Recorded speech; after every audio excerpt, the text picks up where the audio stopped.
Hello ಸ್ನೇಹಿತರೆ, ಮತ್ತೊಂದು ಹೊಸ ವಿಡಿಯೋಗೆ ಸ್ವಾಗತ. ಕಟ್ಟಡ ಕಾರ್ಮಿಕ ಕಾರ್ಡ್ ಇರುವಂತ ವಿದ್ಯಾರ್ಥಿಗಳಿಗೆ ಗುಡ್ ನ್ಯೂಸ್ ಅಂತಾನೆ ಹೇಳ್ಬೋದು.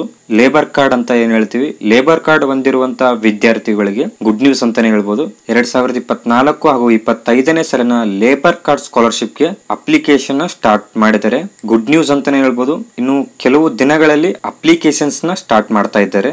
ಲೇಬರ್ ಕಾರ್ಡ್ ಸ್ಕಾಲರ್ಶಿಪ್ ಗೆ ಸಂಬಂಧಪಟ್ಟ ಹಾಗೆ ಗವರ್ಮೆಂಟ್ ಕಡೆಯಿಂದ ಅವರ ಒಂದು construction workers welfare board official page ಆದಂತ ಟ್ವಿಟರ್ ಅಲ್ಲಿ ಈ ಲೇಬರ್ ಕಾರ್ಡ್ ಸ್ಕಾಲರ್ಶಿಪ್ ಗೆ ಸಂಬಂಧಪಟ್ಟ ಹಾಗೆ ಒಂದು ಮಾಹಿತಿಯನ್ನ ಶೇರ್ ಮಾಡಿದ್ದಾರೆ. ಓಕೆ, ಇವಾಗ ಲೇಬರ್ ಕಾರ್ಡ್ ಸ್ಕಾಲರ್ಶಿಪ್ ಯಾವಾಗ ಪ್ರಾರಂಭವಾಗುತ್ತದೆ ಹಾಗೂ ಲೇಬರ್ ಕಾರ್ಡ್ ಸ್ಕಾಲರ್ಶಿಪ್ ಗೆ ಅಪ್ಲೈ ಮಾಡುವುದಕ್ಕೆ ಯಾರೆಲ್ಲ ವಿದ್ಯಾರ್ಥಿಗಳು ಎಲಿಜಿಬಲ್ ಇರ್ತಾರೆ ಅಂತ ಈ ಒಂದು ವಿಡಿಯೋಲಿ ಕಂಪ್ಲೀಟ್ ಡೀಟೇಲ್ಸ್ ನ ನೋಡೋಣ.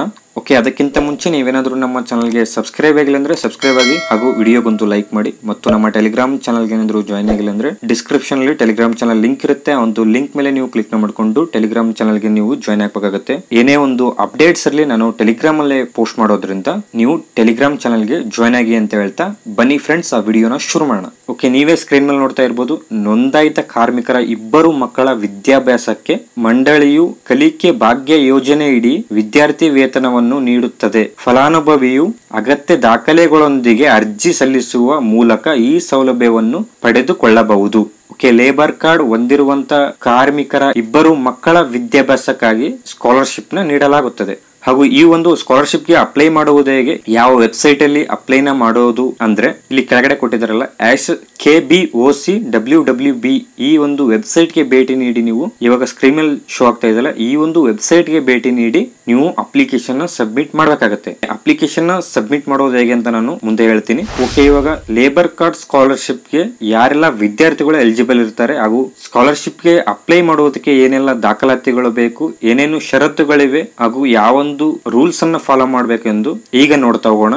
ಓಕೆ, ನೀವೇ ಸ್ಕ್ರೀನ್ ಮೇಲೆ ನೋಡ್ತಾ ಇರಬಹುದು. ಶೈಕ್ಷಣಿಕ ಸಹಾಯಧನ ಅಂತ ಒಂದು ಪೋಸ್ಟ್ ನ ರಿಲೀಸ್ ಮಾಡಿದ್ದಾರೆ. ಓಕೆ, ಮೊದಲನೇದಾಗಿ ನೋಡೋದಾದ್ರೆ ವಿದ್ಯಾರ್ಥಿಯ ತಂದೆ ಅಥವಾ ತಾಯಿ ಮಂಡಳಿಯಲ್ಲಿ ನೋಂದಾಯಿತ ಕಾರ್ಮಿಕರಾಗಿರಬೇಕು. ಓಕೆ, ಲೇಬರ್ ಕಾರ್ಡ್ ಸ್ಕಾಲರ್ಶಿಪ್ ಗೆ ಅಪ್ಲೈ ಮಾಡುವುದಕ್ಕೆ ವಿದ್ಯಾರ್ಥಿಯ ತಂದೆ ಅಥವಾ ತಾಯಿ ಕಾರ್ಮಿಕ ಕಾರ್ಡ್ ಅನ್ನು ಹೊಂದಿರಬೇಕು. ಓಕೆ, ಎರಡನೇ ಪಾಯಿಂಟ್ ನ ನೋಡೋದಾದ್ರೆ ವಿದ್ಯಾರ್ಥಿಯು ಇಂದಿನ ತರಗತಿಯಲ್ಲಿ ಉತ್ತೀರ್ಣರಾಗಿ ಮುಂದಿನ ತರಗತಿಗೆ ದಾಖಲಾಗಿರಬೇಕು. ಓಕೆ, ಎರಡನೇ ದಾಖಲೆಯನ್ನ ನೋಡೋದಾದ್ರೆ ವಿದ್ಯಾರ್ಥಿಯು ಕಂಪಲ್ಸರಿ ಇಂದಿನ ತರಗತಿಯಲ್ಲಿ ಉತ್ತೀರ್ಣರಾಗಿ ಮುಂದಿನ ತರಗತಿಗೆ ದಾಖಲಾಗಿರಬೇಕು. ಯಾವುದೇ ಒಂದು ಫೇಲ್ ಆಗಿರುವಂತಹ ವಿದ್ಯಾರ್ಥಿ ಇಲ್ಲಿ ಲೇಬರ್ ಕಾರ್ಡ್ ಸ್ಕಾಲರ್ಶಿಪ್ ಗೆ ಎಲಿಜಿಬಲ್ ಇರಲ್ಲ.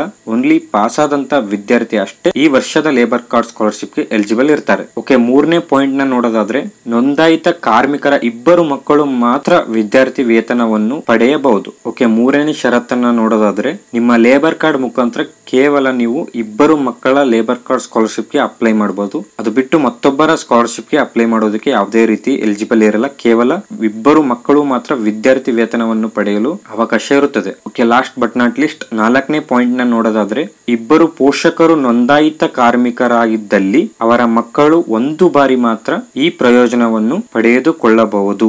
ಲಾಸ್ಟ್ ಪಾಯಿಂಟ್ ಅಲ್ಲಿ ಏನ್ ಹೇಳಿದಾರೆ ಅಂದ್ರೆ ನಿಮ್ಮ ಹತ್ರ ಏನಾದ್ರು ನಿಮ್ಮ ತಾಯಿ ಅಥವಾ ತಂದೆಯ ಇಬ್ಬರ ಲೇಬರ್ ಕಾರ್ಡ್ ಏನಾದ್ರು ಇದ್ರೆ ನೀವು ಕೇವಲ ಒಬ್ಬರ ಲೇಬರ್ ಕಾರ್ಡ್ ಮುಖಾಂತರ ಸ್ಕಾಲರ್ಶಿಪ್ ನ ಅಪ್ಲೈ ಮಾಡುವುದಕ್ಕೆ ಎಲಿಜಿಬಲ್ ಇರ್ತೀರಾ. ನೀವು ಎರಡೆರಡು ಲೇಬರ್ ಕಾರ್ಡ್ ಮುಖಾಂತರ ನೀವು ಸ್ಕಾಲರ್ಶಿಪ್ ನ ಅಪ್ಲೈ ಮಾಡಿದ್ರೆ ಅದು ಎಲಿಜಿಬಲ್ ಆಗಲ್ಲ. ನಿಮ್ಮ ಸ್ಕಾಲರ್ಶಿಪ್ ಬಂದು ರಿಜೆಕ್ಟ್ ಆಗುತ್ತೆ.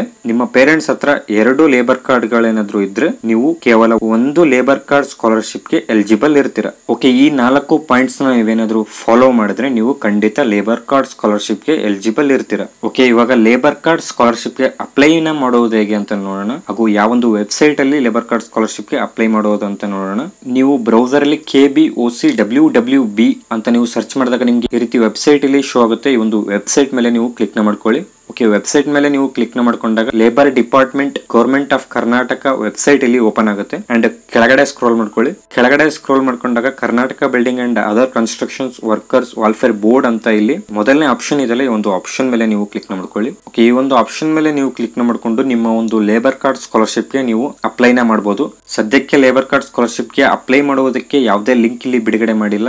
ಇನ್ನು ಕೆಲವು ದಿನಗಳಲ್ಲೇ ಲೇಬರ್ ಕಾರ್ಡ್ ಸ್ಕಾಲರ್ಶಿಪ್ ಗೆ ಅಪ್ಲೈ ನ ಮಾಡುವುದಕ್ಕೆ ಲಿಂಕ್ ಅನ್ನ ಬಿಡುಗಡೆ ಮಾಡ್ತಾರೆ. ಈಗಾಗಲೇ ಟ್ವಿಟರ್ ಅಲ್ಲಿ ನೋಟಿಫಿಕೇಶನ್ ಬಿಟ್ಟಿದ್ದಾರೆ. ಇನ್ನು ಕೆಲವು ದಿನಗಳಲ್ಲೇ ಲೇಬರ್ ಕಾರ್ಡ್ ಸ್ಕಾಲರ್ಶಿಪ್ ಗೆ ಅಪ್ಲೈ ಮಾಡೋದಕ್ಕೆ ಈ ಒಂದು ವೆಬ್ಸೈಟ್ ಅಲ್ಲೇ ಲಿಂಕ್ ಅನ್ನ ಬಿಡುಗಡೆ ಮಾಡ್ತಾರೆ. ಮತ್ತು ಈ ಒಂದು ವೆಬ್ಸೈಟ್ ಬಿಟ್ಟು ನೀವು ಬೇರೆ ವೆಬ್ಸೈಟ್ ಅಲ್ಲಿ ಯಾವುದೇ ಲೇಬರ್ ಕಾರ್ಡ್ ಸ್ಕಾಲರ್ಶಿಪ್ ಗೆ ಅಪ್ಲೈ ಮಾಡೋದಕ್ಕೆ ಅವಕಾಶ ಇರುವುದಿಲ್ಲ. ಜಸ್ಟ್ ನೀವು ಅಫಿಷಿಯಲ್ ಪೇಜ್ ಆದಂತ ಲೇಬರ್ ಡಿಪಾರ್ಟ್ಮೆಂಟ್ ಈ ಒಂದು ವೆಬ್ಸೈಟ್ ಅಲ್ಲೇ ನೀವು ಅಪ್ಲಿಕೇಶನ್ ಸಬ್ಮಿಟ್ ಮಾಡಬೇಕಾಗುತ್ತೆ. ಅಪ್ಲಿಕೇಶನ್ ಲಿಂಕ್ ಏನಾದ್ರು ಓಪನ್ ಆದ್ರೆ ನಾನು ಖಂಡಿತ ಲೇಬರ್ ಕಾರ್ಡ್ ಸ್ಕಾಲರ್ಶಿಪ್ ಗೆ ಅಪ್ಲೈ ಮಾಡುವುದು ಹೇಗೆ ಅಂತ ವಿಡಿಯೋನ ಅಪ್ಲೋಡ್ ಮಾಡ್ತೀನಿ. ಅಲ್ಲಿವರೆಗೂ ನಮ್ಮ ಚಾನೆಲ್ ನ ಸಬ್ಸ್ಕ್ರೈಬ್ ಮಾಡ್ಕೊಳ್ಳಿ ಅಂತ ಹೇಳ್ತಾ ಐ ಹೋಪ್ ಈ ಒಂದು ವಿಡಿಯೋ ನಿಮಗೆ ಇಷ್ಟ ಆಗಿದೆ ಅನ್ಕೊಳ್ತೀನಿ. ವಿಡಿಯೋ ಇಷ್ಟ ಆದ್ರೆ ವಿಡಿಯೋಗೊಂದು ಲೈಕ್ ಮಾಡಿ ಮತ್ತು ನಮ್ಮ ಚಾನಲ್ಗೆ ಏನಾದ್ರು ಇನ್ನೂ ಸಬ್ಸ್ಕ್ರೈಬ್ ಆಗಿಲ್ಲ ಅಂದ್ರೆ ಸಬ್ಸ್ಕ್ರೈಬ್ ಆಗಿ ಅಂತ ಹೇಳ್ತಾ ಮತ್ತೆ ಸಿಗೋಣ ಮುಂದಿನ ವಿಡಿಯೋಲಿ. Thank you.